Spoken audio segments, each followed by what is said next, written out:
The rain was falling hard against the city streets that night.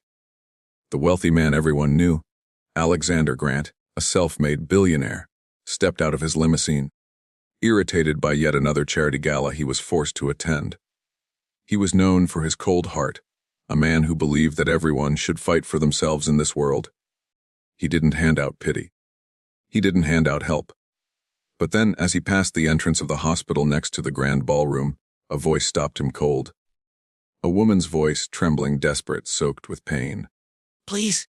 Please, someone help me, my daughter is dying.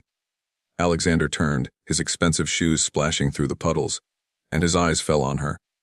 She was young, maybe late 20s, clutching a small child in her arms.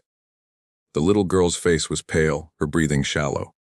The mother knelt on the cold ground, begging a receptionist inside the hospital window, but the nurse shook her head and said, "I'm sorry, without insurance, we can't admit her. You need to provide a deposit." The mother's cries pierced the air. I don't have money. Please. Just save her. She's all I have. And at that moment, for the first time in years, Alexander felt something stir in his chest. Alexander could have walked away. That was what his cold logic told him to do. After all, people begged him for money all the time. But something about this scene rooted him in place. Maybe it was the innocence of the child. Maybe it was the way the mother didn't beg for herself but for her little girl. Before he could stop himself, he marched inside and said sharply, "Admit the child. I'll cover the expenses." The staff froze. The mother looked up at him as though he were an angel sent from heaven. Tears streaked her face as she whispered, thank you, sir, God bless you." Alexander wanted to brush it off, to say it was nothing, but inside something cracked. The mother's name was Emily Carter, and her daughter was Grace. Emily was a single mom, working 2 jobs as a waitress and cleaner. Her husband had abandoned her when Grace was still a baby.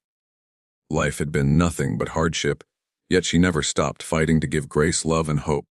Grace was diagnosed with a rare heart condition.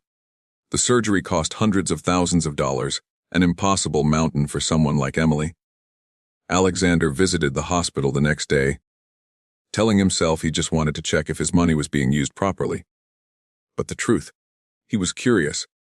Something about Emily and Grace lingered in his mind. When he entered the hospital room, Grace smiled faintly at him. "Are you the man who saved me?" she asked weakly. For a man who had built empires, crushed competitors, and lived in luxury, those 6 words melted his icy heart. But this wasn't a simple fairy tale. The road was not easy. Grace's surgery required not only money but also constant care. Emily was exhausted, barely eating, sacrificing everything for her daughter. Alexander offered to pay for the surgery, but Emily shook her head at first. "I don't want charity," she said firmly. "I'll work, I'll pay you back. I just need time." This shocked him. Most people grabbed at his wealth like vultures. But Emily's pride and dignity stood taller than her poverty. Alexander respected her spirit. He agreed to help, not as a savior, but as a partner. He told her, "Take care of Grace. That's how you'll repay me." Like Grace's fragile health, the surgery was risky and complications arose.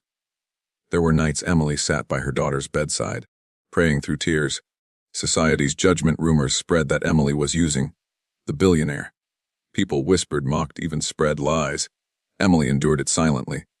Alexander's own battle. For the first time, he faced emotions he had locked away for years. His own childhood had been filled with abandonment and betrayal.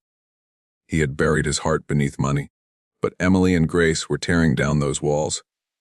Transformation weeks turned into months. Alexander found himself drawn deeper into their lives.